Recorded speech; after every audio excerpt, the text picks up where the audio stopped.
Bismillahirrahmanirrahim.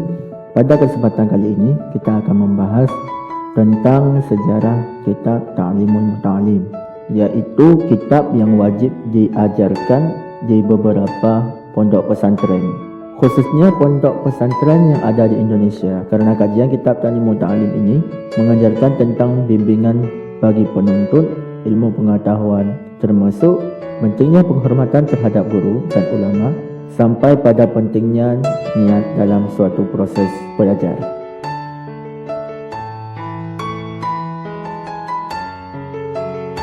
Berikut ini kami akan membahas sejarah asal mula kitab Ta'limul Muta'allim. Adapun penjelasan sejarah Ta'limul Muta'allim dapat kita bahas dari mengetahui pengarangnya, di mana pengarangnya kitab Ta'limul Muta'allim Syekh Az-Zarnuji.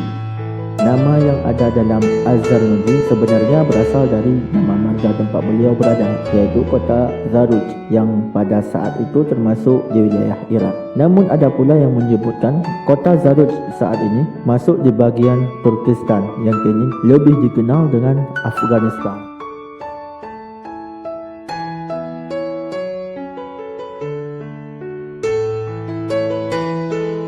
Di sisi lain ada pula yang mengatakan bahawa sebelum nama Az-Zarnuji diberikan sebuah gelar, yakni Burhanuddin, yang memiliki arti bukti kebenaran agama, sehingga apabila gelar pengarang kitab Ta'limul Muta'allim dituliskan secara lengkap menjadi Syekh Burhanuddin Az-Zarnuji.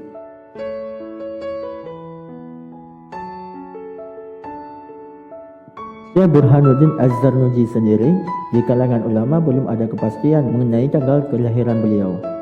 Adapun mengenai kewafatannya, setidaknya ada dua pendapat yang dapat dikemukakan di sini. Pertama, pendapat yang mengatakan bahawa Syekh Burhanuddin Az-Zarnuji wafat pada tahun 591 Hijriah atau 1195 Masehi. Sedangkan pendapat yang kedua bahawa beliau wafat pada tahun 840 Hijriah atau 1243 Masehi.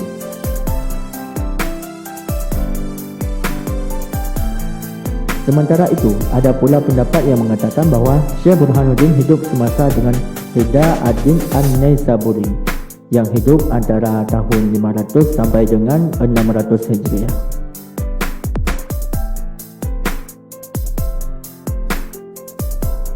Syekh Az-Zarnuji memperoleh ilmu pengetahuan dari para ulama di masanya yang kebanyakan adalah pengarang fikih, bahasa dan sastra yang beraliran mazhab Hanafi. Kitab Ta'limul Muta'allim adalah merupakan bagian dari karya-karya Syekh Az-Zarnuji yang masih ada sampai sekarang ini. Yang baru bisa diketahui dari karya-karya Syekh Az-Zarnuji hanyalah kitab Ta'limul Muta'allim. Lebih lanjut, menurut Imam Al-Ghazali, karya Syekh Az-Zarnuji hanya kitab Ta'limul Muta'allim.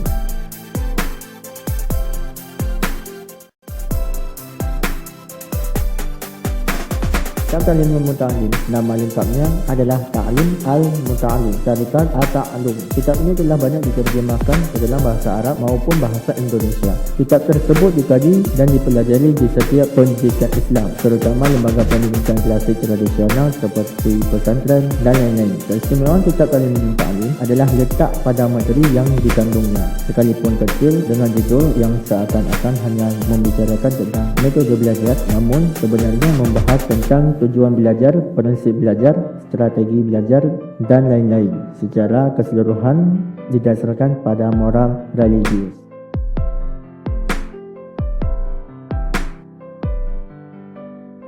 Adapun materi isi daripada kitab Ta'limul Muta'allim memuat beberapa fasal atau bab seperti yang telah digambarkan oleh Imam Az-Zarnuji, iaitu kitab ini saya beri nama Kitab Ta'limul Muta'allim Al-Tarikat Al-Ta'lim, yang mengajarkan metode belajar pada pelajar, yang terdiri dari 3 pasal. Yang pertama, menerangkan hakikat ilmu, hukum mencari ilmu dan keutamaannya. 2.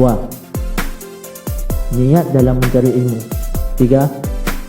Cara memilih ilmu, guru, teman dan ketekunan. 4. Cara menghormati ilmu dan guru. 5. Kesungguhan dalam mencari ilmu, beristiqomah dan bercita-cita luhur. 6. permulaan, ukuran dan tata tertib belajar. 7. Tawakal. 8. Masa pendapatan buah hasil ini. 9. Kasih sayang dan nasihat. 10. Mencari tambahan ilmu pengetahuan. 11. Bersikap warak ketika menuntut ilmu. 12. Hal-hal yang menguatkan hafalan dan melemahkan hafalan. Dan terakhir yaitu bab ke-13, penyebab lancar rezeki dan memperpanjang usia.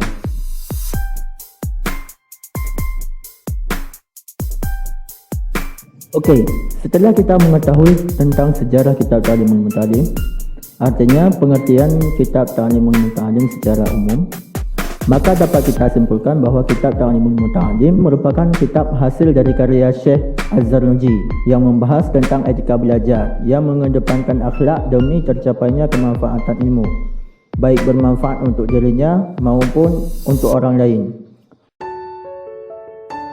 Sekian dulu yang dapat kami sampaikan. Mudah-mudahan dapat membantu pengetahuan sejarah kalian tentang karya-karya ulama terdahulu. Sekian, Assalamualaikum warahmatullahi wabarakatuh.